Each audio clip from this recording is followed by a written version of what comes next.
So $0 or €0 were spent so far doing this repair and this diagnosis. Well, the diagnosis, it's just labor, but it is what it is, right? So awesome. Hello guys and welcome to the channel. I'm speechless right now. Celebrating by chance 5 years of channel. I have here a Alfa Romeo 156 GTA, the original one. Well, this gives me the chills. Woo! Oh man, oh what a car. Well, the car misfires badly, really like a lot. And okay, I'm speechless again. Outside of that, it is amazing. It is really amazing. As you know, I am very familiar with 156s, and I am familiar with V6s right now because I have one over there, one over there, one over here, one over here, and that's it for now. Yeah, and another one over there. Okay, so V6 is not really a monster for me anymore, and just the package with this car, whoa, amazing. I just drove the car about 2 miles from the rail station to my house, and it really misfires a lot, but I just love the dynamics of it. And now I understand why people complain so much about the turning radius, because yes, it's shorter, really shorter, in order to do the steering even faster, because the steering of these cars is fast. They did this. Okay, just deal with that. Okay, so the car is in apparently good condition. On this video we'll do the troubleshooting for the problem. I think I already know the problem the minute I open the hood. Let's get to it in a minute, and I'll just do like I always do on all the cars that I receive here on my workshop. I do a complete check over to see the mechanical parts, the suspension issues. That is very common on these 156s, especially the older they get. So on the inside of the car, everything appears to be in excellent condition. Even the dashboard has this kind of glitter. I don't know if it is some product they used or something, or it is special for this car. Maybe not special for this car, just in my head. The seats are very, very like 80s style and very comfortable, very nice. Okay, they are really very nice. Okay, this goes like so. The interior, so this appears to be, and it is a first series on the exterior, but on the configuration of the electronics it is a second phase. Okay, so you have to bear in mind with that once we do our diagnosis. I want to give you here a heads up on the boot lids on most modern cars, not on the boot lids themselves, but on the gas struts. When you buy the Magneti Marelli ones or the Monroy ones, especially on Autodoc, they do this. They break off, okay? And then you have the lid destroying, absolutely destroying here the hinges and sometimes hitting the glass. This is like the 5th or 6th car that I have with this issue. So you can only use the Stabilus absorbers over here, the struts, and if you buy from Autodoc, they will be bad because they will not have the soft stop like they should have. Okay, leave that open, so they just go and go, and then they break here the tip of it. Okay, so you have to put the original brand, and you have to purchase on the physical store. So you should. Okay, so with no longer reviews, let's get to it. Let's do a first diagnosis, a small test road, so you have to feel what the car is telling us. Okay, and then we do the general check over to see what's what. So I'm doing here my selection of my car, and while I'm doing that, I saw here, well, I saw it on the road, but the airbag is not in place. So I discovered that it is not bolted all the way through, so I will deal with that. If you need videos for this, I have down on the description.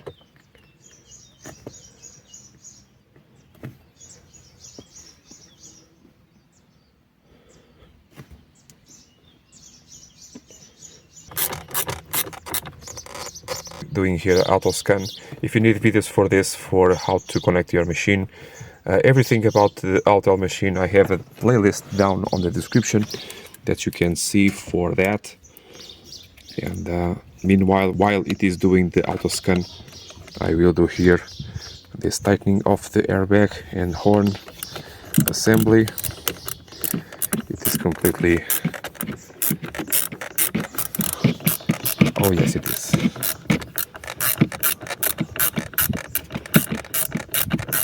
Oh, here it goes.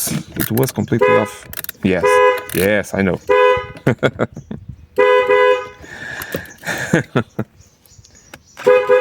Okay, now it is very nice. So we have here not too many control units entered, but the main ones did.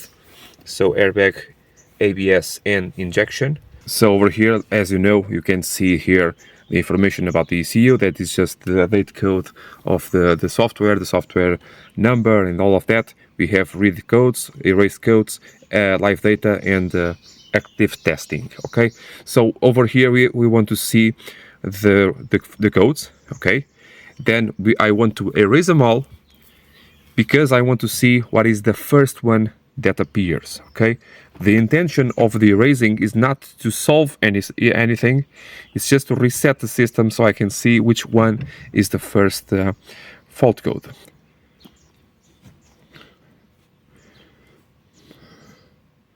So we have here the resistance for the lambda sensor. We have misfire cylinder 1, resistor for the lambda sensor, resistor for the lambda sensor, resistor for the lambda sensor. Okay, now the first thing you say on the comments below is replace the lambda sensors, and I say to you, they are all new. How about that? Well, they are very recent. Yeah. So imagine, even if they are not, my thinking is always, imagine it is new. Imagine the component is new. What else can be at fault? Okay? And that's exactly the line of thinking that I have on this car. And with that, I discovered the issue, at least part of the issue. So we will erase the codes just to see what does happen on the first try. So off and on. Okay, we have to be a little bit quick, if not the machine can lose communication. You can also go back. In this way you can be absolutely sure that the machine will enter. No fault codes are present now. So we will start over the car. These blue Varta batteries are very weak. As soon as the engine light comes on, switch it off. It's already misfiring. You can help it out with the accelerator. Oh, sorry.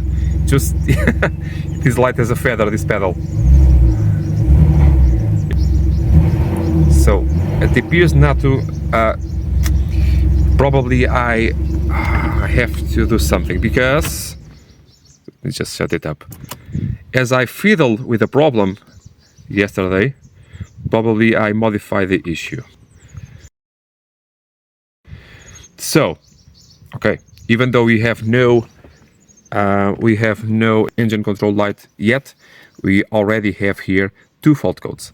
None of them are related to misfires. The first thing the car senses is I have a problem with the resistance of the lambda sensors, not the lambda sensor itself. So the lambda sensor is actually 2 components in one, the resistance inside and the sensor inside. And it is telling me that the resistance part of the lambda sensor is bad. Can it be the lambda itself, the component itself? Yes, it can. But seeing what I've seen so far on underneath the hood, I'm thinking here probably it is not. Okay, so doing here this approaching, I already did this diagnosis off camera. Okay, I'm just repeating here my steps. Actually, it is good so I can see that it's always the same issue. Okay, And after doing this, the next thing I did was to open up the hood, and I saw this. Can you see what I'm seeing here?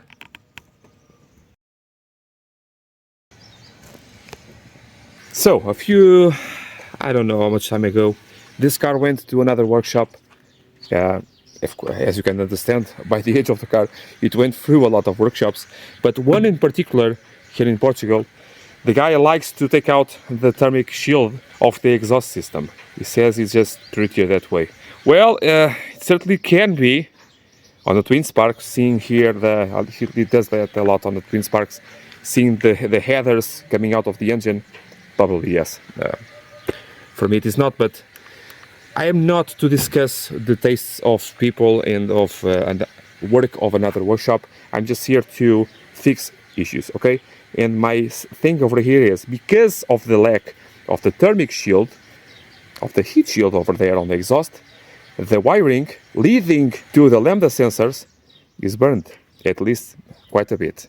So I have to check that out, repair that, and then proceed with the troubleshooting, because the misfire can or cannot be related to that.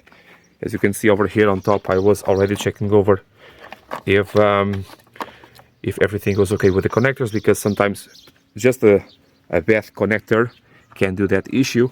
And then here on the front I saw that, because I was looking here on the front for the lambda sensor, and I saw that beautiful mess. So wiring it is, I will repair that, no issues. I think from above, I think from below I can do that. I will do that, so I will do a check over on the rear suspension.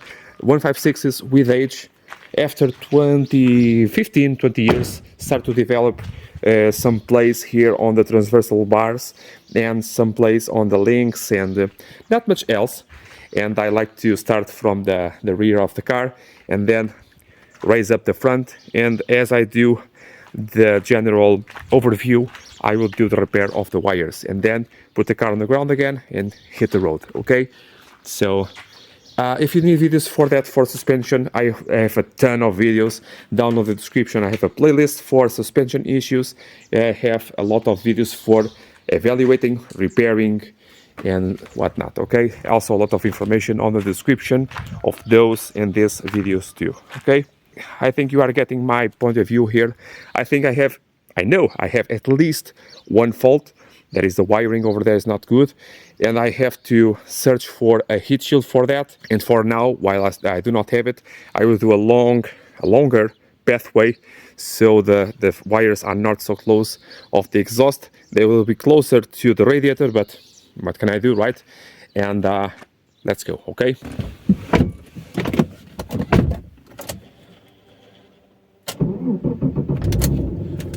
So while I'm driving, I want to keep track here of the fault codes.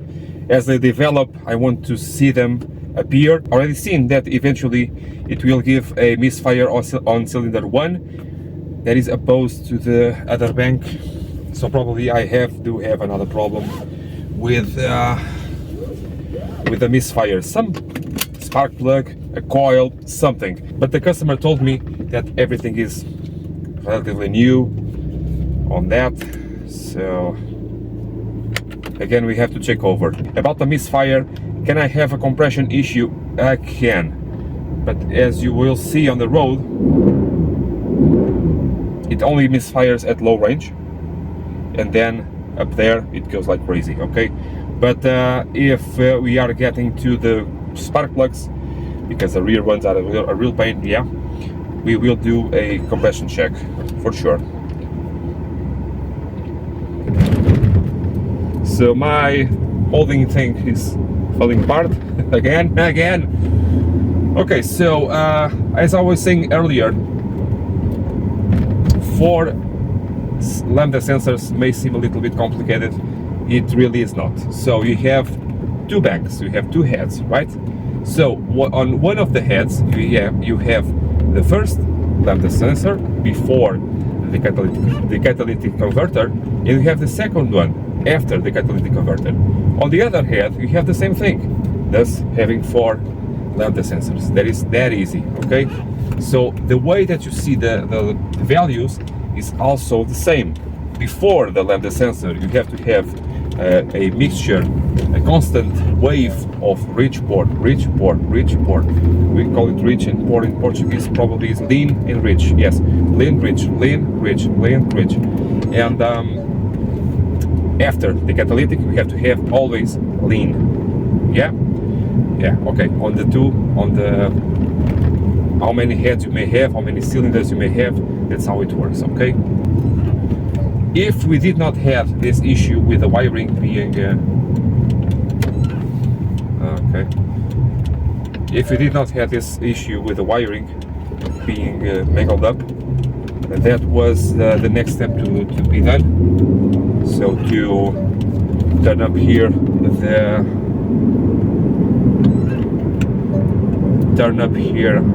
the graphics and see that. So let's see.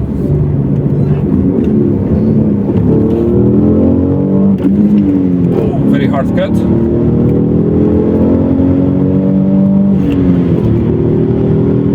Oh my droga!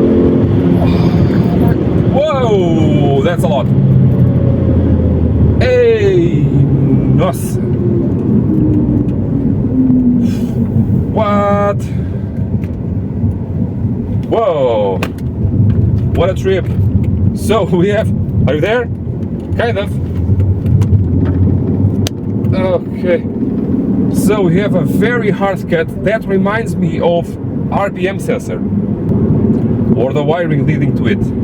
Okay, then on the braking, oh my god, this shakes a lot. It's very violent. Woo! It pulls like crazy. Oh my god. Okay. So far, no misfire codes are present, none, only lambdas, 1 and 2. Good thing my phone now has a stabilizer on the camera. It is not so bad, but the noise it is, I know. We are getting over with this, okay? So, yeah, I have my work cut out for me, right? Guess what? If I have a speeding ticket on this car, I don't care. This is too much fun and worth it. Two things over here. This very annoying squeaking on the clutch pedal. I have a video for the solution for that in prevention. Okay, and the engine control light, the warning. You can shut off. Look at that. It's going crazy. You can shut off the beeper, not the beeper, the buzzer. You go here to the menu and you can adjust the sound and turn it off if you want to, okay?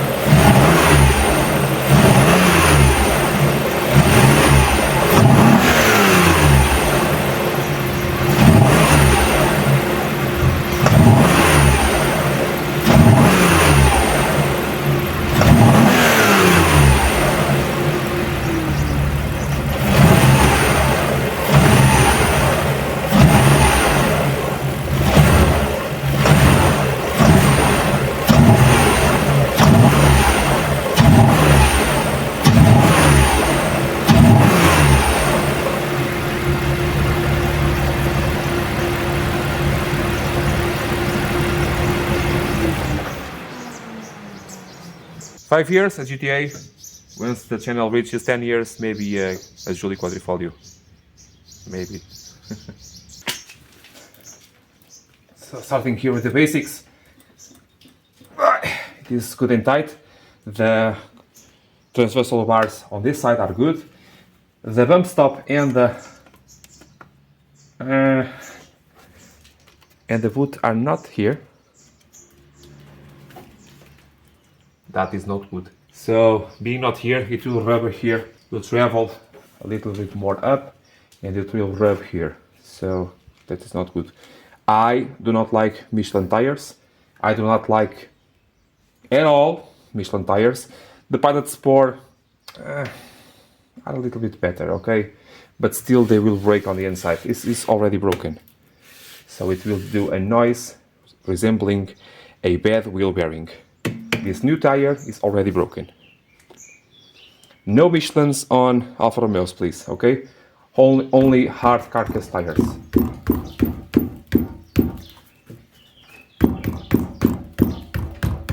Yeah, the top mount is bad too. So on this side the same thing, no bump stop. And it has to have, no doubt about that. Because remember, the bump stop is not only there to prevent you from hitting the wheel cover, it's also there so your shock absorber can be protected from the elements. Sand, dust, water, whatever it may be, okay? Because it holds the boot. The bump stop holds physically the boot, and it is the boot that will protect the shock absorber. That's why it's there, right? No play over here.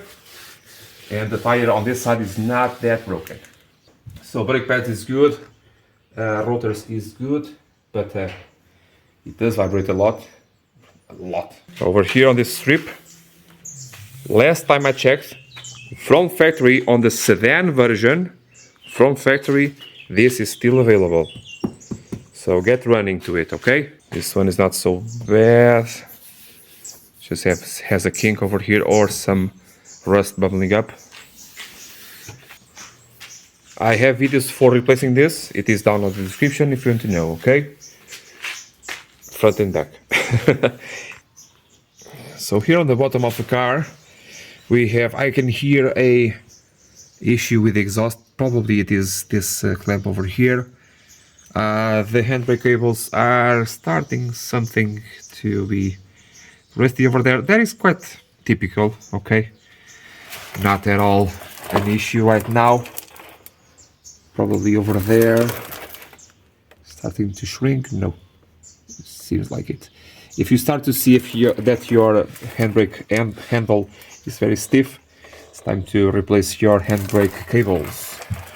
Okay, so the long bars, the transversal bars are these ones. I have videos for that, and I have videos for this sway bar, and the links are very easy to understand, and I actually did them as well on the channel.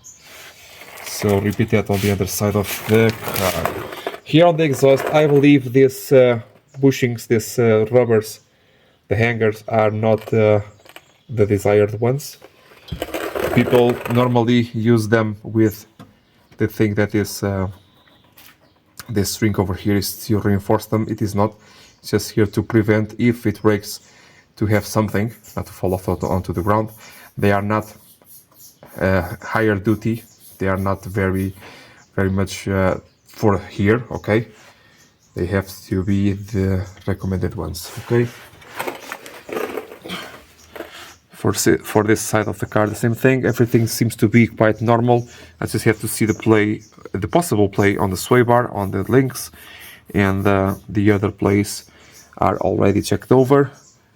I also want to see if my wheels are straight, are not crooked, and for that I have to undo the handbrake and then do it again before putting the car on the ground. So here on the sway bar, I want to see if any possible, very thick sway bar, possible play here on the bushing and possible play here on the link. Okay, everything is good. Sometimes, and it happens a lot on the GTs, you may not have any play here on the ball joints itself of the drop link, but if you twist it like this very slowly, sometimes you can hear a creaking noise. And you are searching for issues and noises, and just as simple as that, okay? I've seen some GTs doing that. On the 156 it's not very common. On the GT it's a little bit more. Do the same thing on the other side of the car.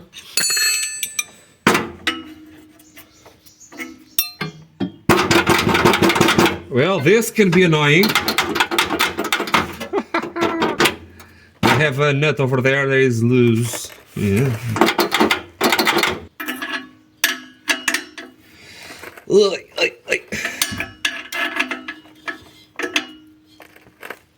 Okay, I think it's good. Now the other thing. So this is not special treatment. This is not just because it is a GTA or because it is on camera. I do these evaluations and these repairs on all my customers' cars. I hope it will go. Okay.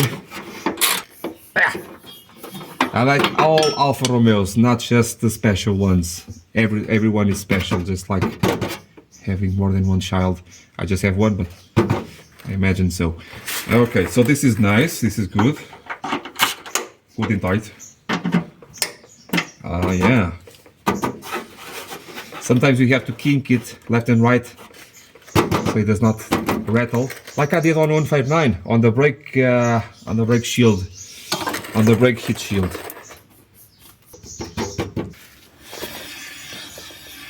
This one is bent. So bent wheels can eventually bend your rotors. Be careful with that. Okay.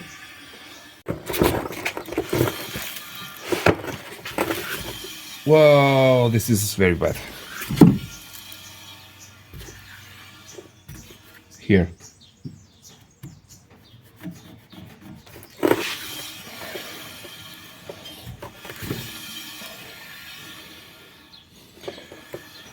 It's very difficult to damage the rotors with bent rims, but it can happen. So far, 2 bent rims. One thing I forgot to mention over there on the rear, the flexible brake hoses will definitely warp your brake rotors. For sure. Oh, they will. Again, you do not need any braiding hoses, nothing special. You just have to do the maintenance on them. 10 to 15 years on the flexible brake hoses. It's just a normal brake hose, okay? The flexible type. Do not need anything too special about that, even for a GTA, okay? And you have to replace the brake fluid, the maximum at every 2 years or 40,000 kilometers. If you live on an island or if you live in somewhere tropical, it is 1 year or 20,000 kilometers. Remember also that on these brakes over here, it's very stiff, okay? Because the brake hose is squishing onto the brake fluid. On these ones, on this Brembo type, you have 2 bleeding screws that you have to do. It is not optional. Here on this side, it is also a little bit stiff, okay? So the pads are always grabbing onto the disc and it will overheat the disc, the rotor, and it will bend it. Oh, like crazy. Over here also I can see on this side, it's almost gone. The bump stop on the other side it is completely gone. So again, if you want to protect your shock absorbers, you have to have this bump stop and the boot everything okay. This boot over here is torn, so even if I do not have any place right now, dust, water and debris will enter over here and it will be damaged. This boot here is not removable, so we cannot repair it, so a control arm will be for the best. On this side the control arm is good, no play. Already showed you on the other videos how to check for that. The wheel liner over here on this side is good, on that other side it is not. And the wheel liner for the GTA is different that for the normal version, as you can understand. The car has some wider tracks and for that a different cover. So we'll go over here on the ground. Before that, on the road, I heard a squeaking noise that can be 2 things: the sway bar or the upper control arms. I already showed you how to determine how is that done. You undo the drop links of the control arm, secure them in place. If the sway bar already has a movement, it is because at least the sway bar is bad, but nonetheless go to the road. If the noise is still present, it is because your upper control arms need to be maintained. You need to be lubricated, okay? They are lubricated. You have to do the maintenance on them. For that I do have a video as well. So here on the other side of the car, I can see a lot of resemblance with other 156s, obviously. I have here a new control arm on the bottom side. I still have to check for plays. Sometimes they are bad because autodock, okay? And I have a boot that is leaking. It's not very noticeable, but it is. You can see also on the rim. The inner boot of the axle is also torn.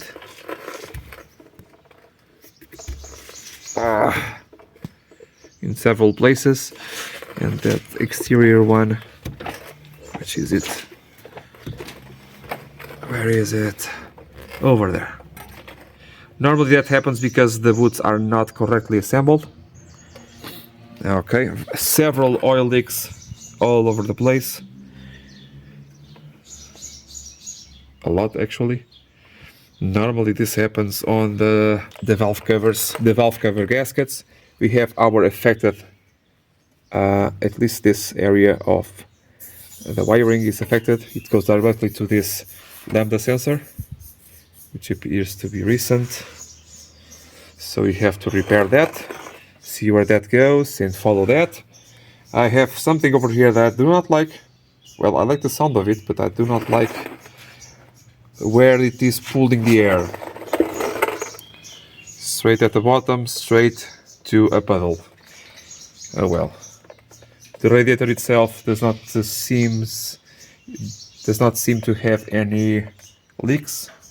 I have continuously oil leaks all over the place. I have the colors of true success of a builder here in Portugal. Funny, not funny. And that's about it. Okay, that's about it. So I have to write this down, everything down, prepare here the cable, the wiring, and go from there. Okay, just see here if I have any play, see the play or the possible play of the sway bar, like I told you on other videos, and let's go. This is the best way to check for play on the lower control, on the lower ball joint. See the same on the other side. Okay, the other side is good. The sway bar over here, I already did the checks. It seems to be good. I have an oil leak over here. I don't know if it is from the engine or the steering rack. The droplings are good and recent. Okay, the noise may come from the top control arm. For the age of it and the colors of the bushings, it may be so. Okay, so on this catalytic converter, the heat shield is present on the back side. I think it only uses the back side as a shield, but the steering rack may not like that. Tell me down in the comments below, because I don't know if you know, but this is the first and probably the last GTA that I will ever see, let alone work on. These are very, very, very, very, very rare cars here in Portugal. I believe even rarer than seeing a Ferrari or a Lamborghini. Oh yeah, these are very, very rare. They may be common on your country, but here in Portugal they are truly, they don't exist. They really do not exist. So this may well be the first and last GTA that I ever see. You see here the rims, how are they? If I can, because it is breaking all the time. I have a slight thing over there. Over here. This one bit here. Over here. So to finalize here on this side, no issues on the rim at all. Okay, so after checking there the wiring, everything is nice now. So turning on the car and the issues remain except that sensor. So I have faults on all three sensors, or in this case it was all four sensors, and now I have on the three remaining. So I have one on top of the engine on the exit of this bank, another one on the exit of this bank, and I have two more after the catalytic converters. So I have fault codes on all of them, and That's not good, and that's not quite possible. Well, it is, but it is very improbable. So I did something to try to investigate that. So I know that on the sensor itself we have 4 wires. So the two that have the same color are the ones that have the resistor inside. So you can measure the resistance. And doing that on all my 4 sensors, everyone is good except for this one, the one that exits this head. Okay, so putting here this one that has a good resistor, but it is not working perfectly, but for testing it will do. I know my fault code disappears. Okay, so I have my upper ones good, but now my rear ones are bad. And doing the measurements on the resistor, I have 10 ohms on all of them except this one. Okay, so but that it is solved momentarily by this extra one that I have over here. Okay, so connecting here this extra one on those connectors, the fault code kind of goes away. Yeah, sometimes it does, sometimes it does not. Well, I have bad contacts somewhere. I surely do have may have bad contacts somewhere. So I did clean up everything with WD-40, including there on the PCM or ECU or whatever you can call it. And I was doing my normal research over here with my pick to test for my contacts over there. And all of the pins are very, very, very much enlarged. And this is where the contact is not being made.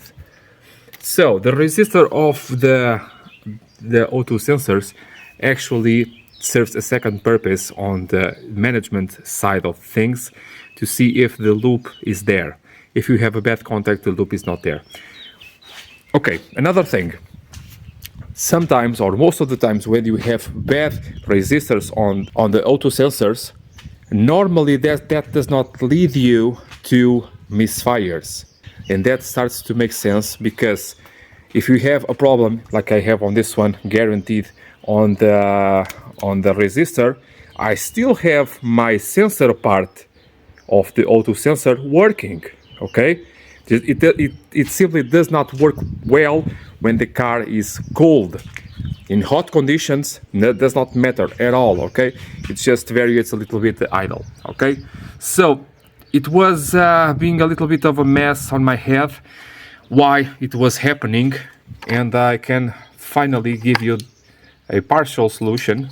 I have to take care of these pins and tighten them down. All of them I will do on these two. I also will do on this one, just to make sure, and on the bottom one I also will do that. Okay, and I think, okay, step by step, doing the procedures over here, and then see what else I have. So for now I have the bad wiring, I know I have a bad O2 sensor, and I know I have bad contacts.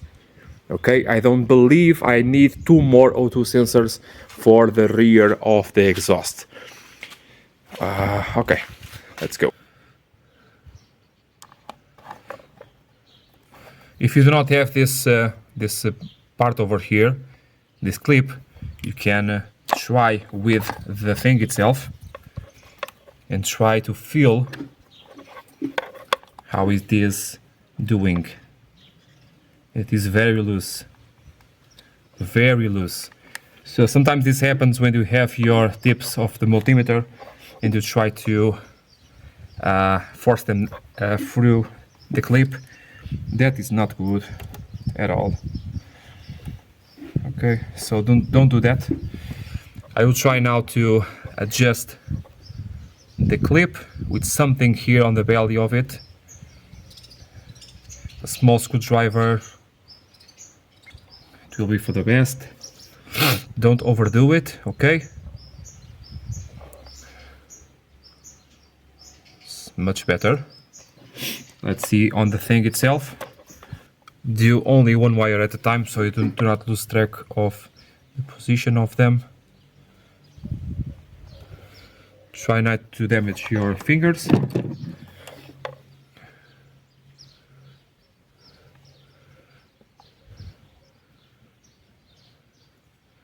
I like a nice drag to it. Okay.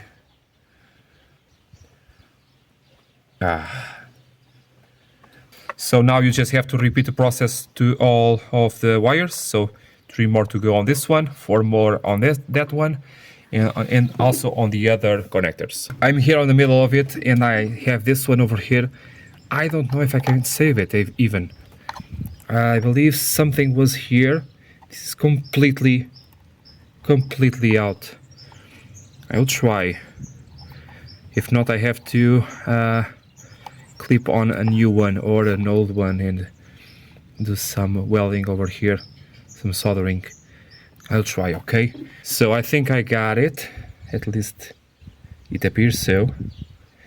And on this clip over here, it is broken, as you can see very clearly.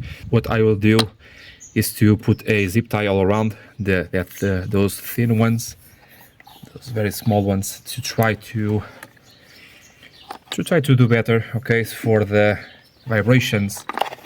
I'm starting to call this box the vibration box because it really appears just a vibration box of a can of, just a big can of connectors rattling around. And it may be a common issue here on these cars, I don't know.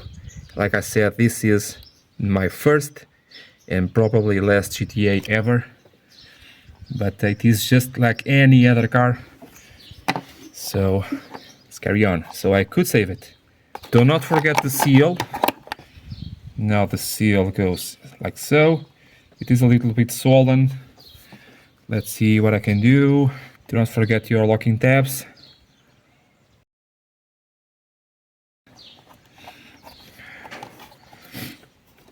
Be careful about the orientation. I believe it is only one possible, but sometimes it's not. Okay, so it clearly goes out very easily, so you do have to put a zip tie. And of course, be my guest to use some dielectric grease. I already have my WD-40 in, so it will be enough.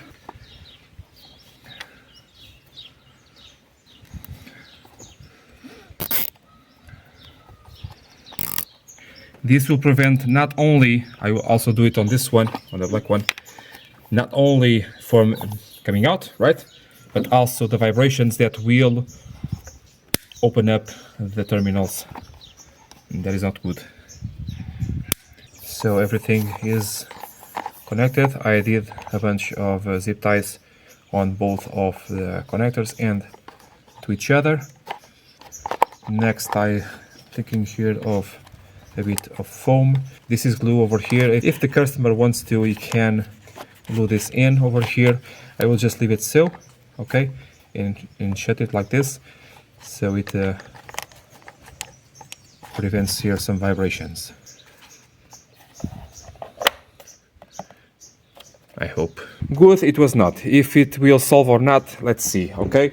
This one, I have it connected to my spare one, and this front one is good. So now, no fault codes should be present. And no misfires also. Let's see. So, system okay, no fault codes. The car is not happy because one of O2 sensors is not reading, okay? If it is not reading, it does not know what to do. I will try to do it with the other, with the one that is connected to the engine, because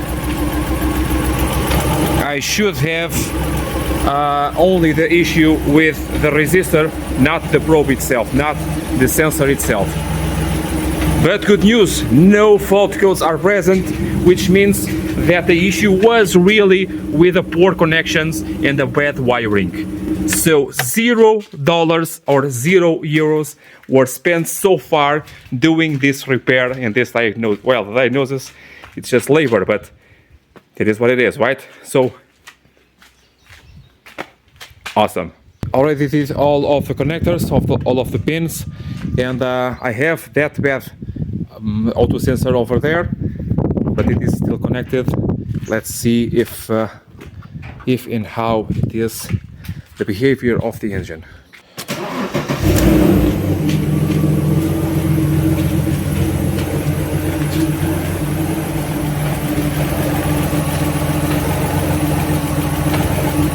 Okay, let's heat it up a little bit to see the different behaviors.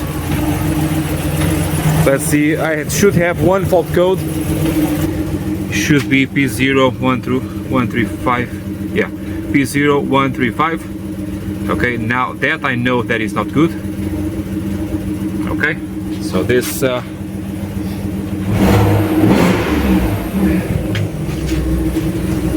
okay. Once it is hot, it should be good, because it does not have that resistor for the cold temperature of the engine. I think we are in a good one. I think we are in a good way. So next Monday I will search for a O2 sensor for that. They are all different, the part numbers.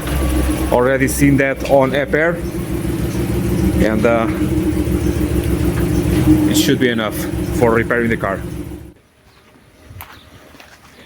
And here you have it.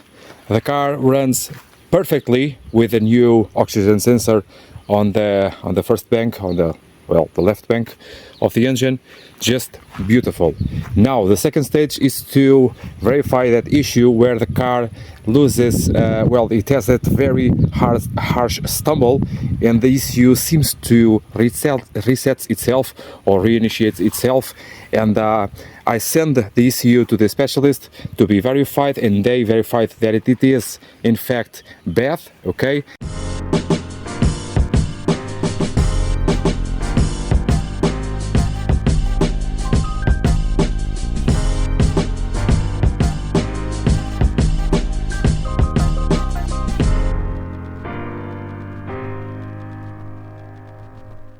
And for that I already sent them to be repaired, and in fact it is finished, it is ready to go. And this way I hope the final steps over here of the troubleshooting are complete. This malfunction was not supposed to be repaired right now, because the car has this problem for a long time now, and the customer knows that it is a very old problem, but the car is here, so we are taking care of everything. Before that I did remove and replace here some coils. Not all of them. I did verify the spark plugs, they were all okay, and of the 6 coils, 2 were burning through, and in that way creating also kind of a misfire at idle. Just that, okay? And I have a theory why these engines are burning through, at least the engine that I have over here, are burning through so many coils. Most of the engines that I have over here, customers or engine builders tend to paint here the covers of the engines, of the heads, and they forget that we have over there a grounding place, and over here on the rear another grounding place, and this one over here, for example, was not even connected. So I believe that this ECU died because of that, and also the coils, I believe they were short-lived because of that also. But now is the moment of truth. Let's connect everything and see what's what. If you need videos for the coils and the spark plugs and the spark plugs and everything on the video for the timing of these engines, I have all of that information. Okay, so over here I had to remove the paint, all of the studs, and also over here on the bottom side where goes this ground, and also this ground over here seems to have one wire missing. I do not know about that, but let's see. Also the bolt was missing. If you need the information of the length or the size of the part number of the bolt, down on the description you have a link for Air, and in that way you can figure out the part number. I also will add here a bit of synthetic grease that helps immensely on preventing corrosion. I will use it on the studs, on the base of them also, and also of course on the ground.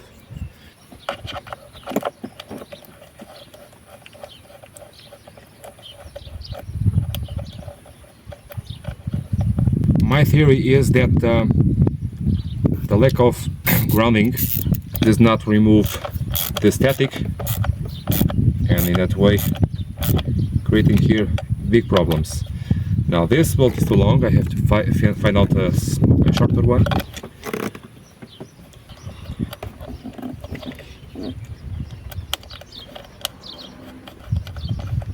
Make sure the ground is good and tight. No need to over torque it. This car has over here a washer per stud. I don't know if this is factory or not, but seems about right.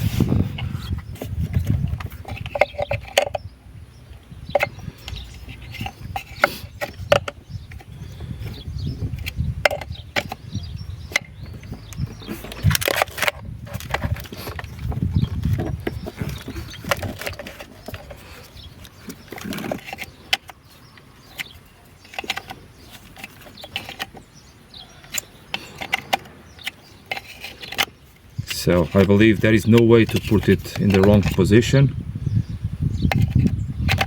Do not forget that the battery is disconnected.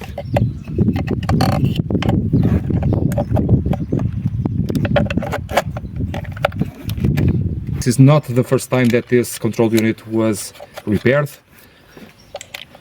Some time ago it was.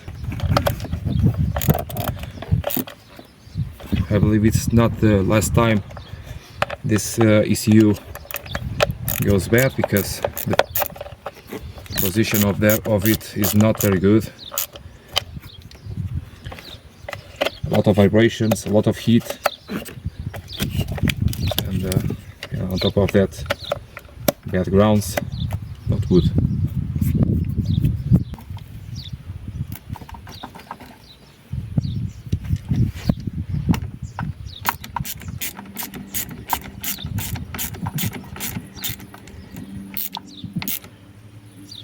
Now wait about 5 to 10 minutes before doing anything else, including opening the door. For the amount of time that the car was here waiting for the ECU, about 2 weeks or 3 weeks, the battery was charged to make sure that everything is okay on the first start.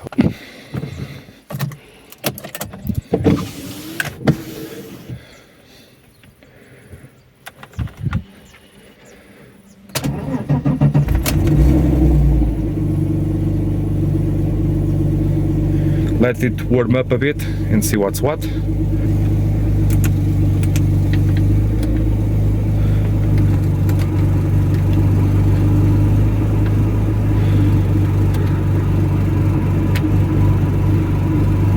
I just had to do here an adaptation of the components, this includes the accelerator pedal, and for that the throttle body.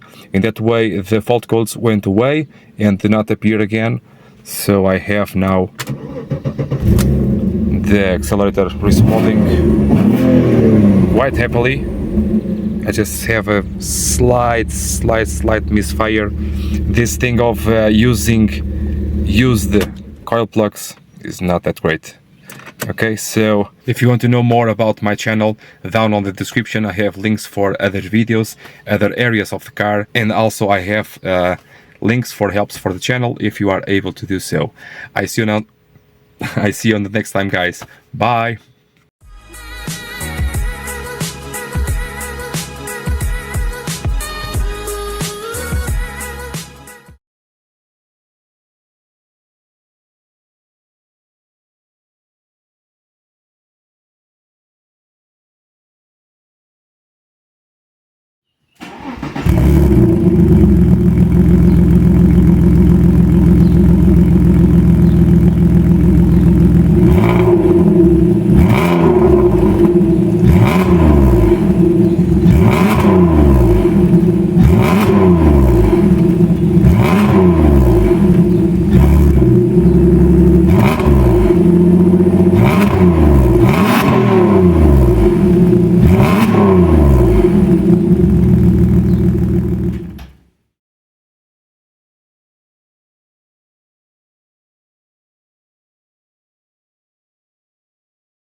Well, I believe you cannot turn like this, right? So the brakes were, the rotors were bent, at least one of them was, and I realized that the flexible brake hoses were completely clogged. So I have 4 new ones installed, and I have the rotors which were new resurfaced, and for that straightened out. So I now have an excellent braking.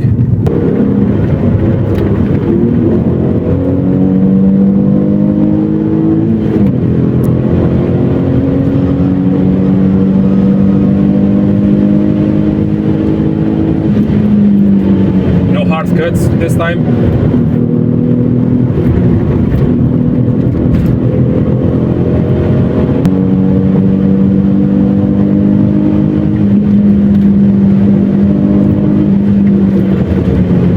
Will go to the MOT and my catalytic converters, maybe in need of some heat, so I am taking care of that by driving the car really hard and then go to the MOT to see about all of that. This noise is the brakes, they are slotted, they are very noisy.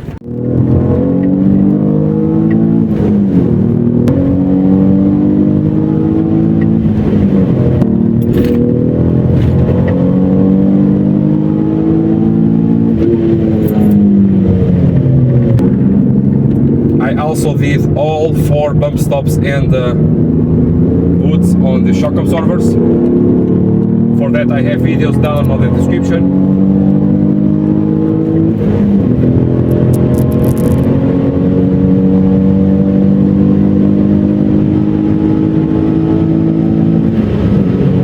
What a noise. And I also did the full service for all of the liquids and all filters. And once I have my MOT or technical inspection done, the car is ready to go to the customer. I'm gonna miss this. I am gonna miss this.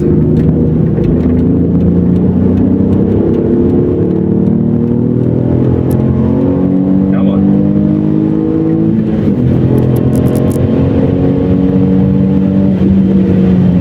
Very easy to burn the clutch because the car is very powerful. Come on.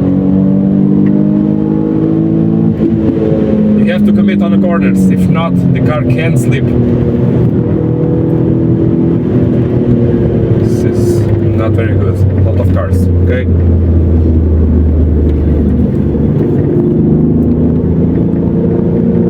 No, I have to turn around.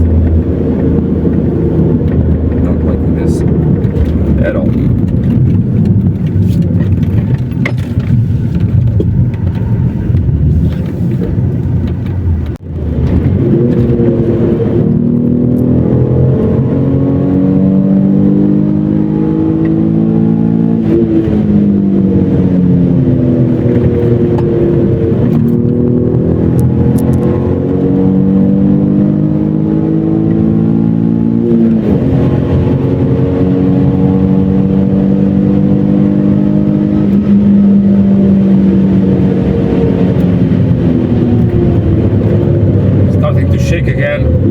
But I do have bent wheels, so that must be taken care of before anything else.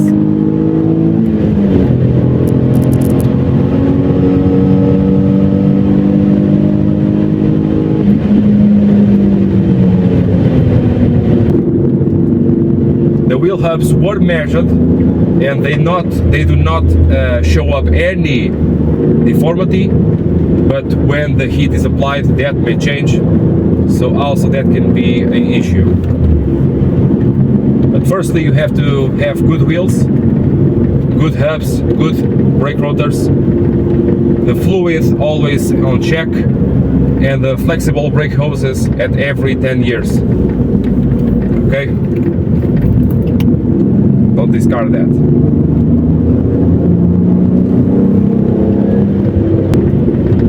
So Well, I think now the car is ready to the MOT. You can feel the smell outside of the car. The exhaust smell is different, which means that the inside of the exhaust itself, it's different too.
I know that some of the drives are very cool, but not feeling that today.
Dog.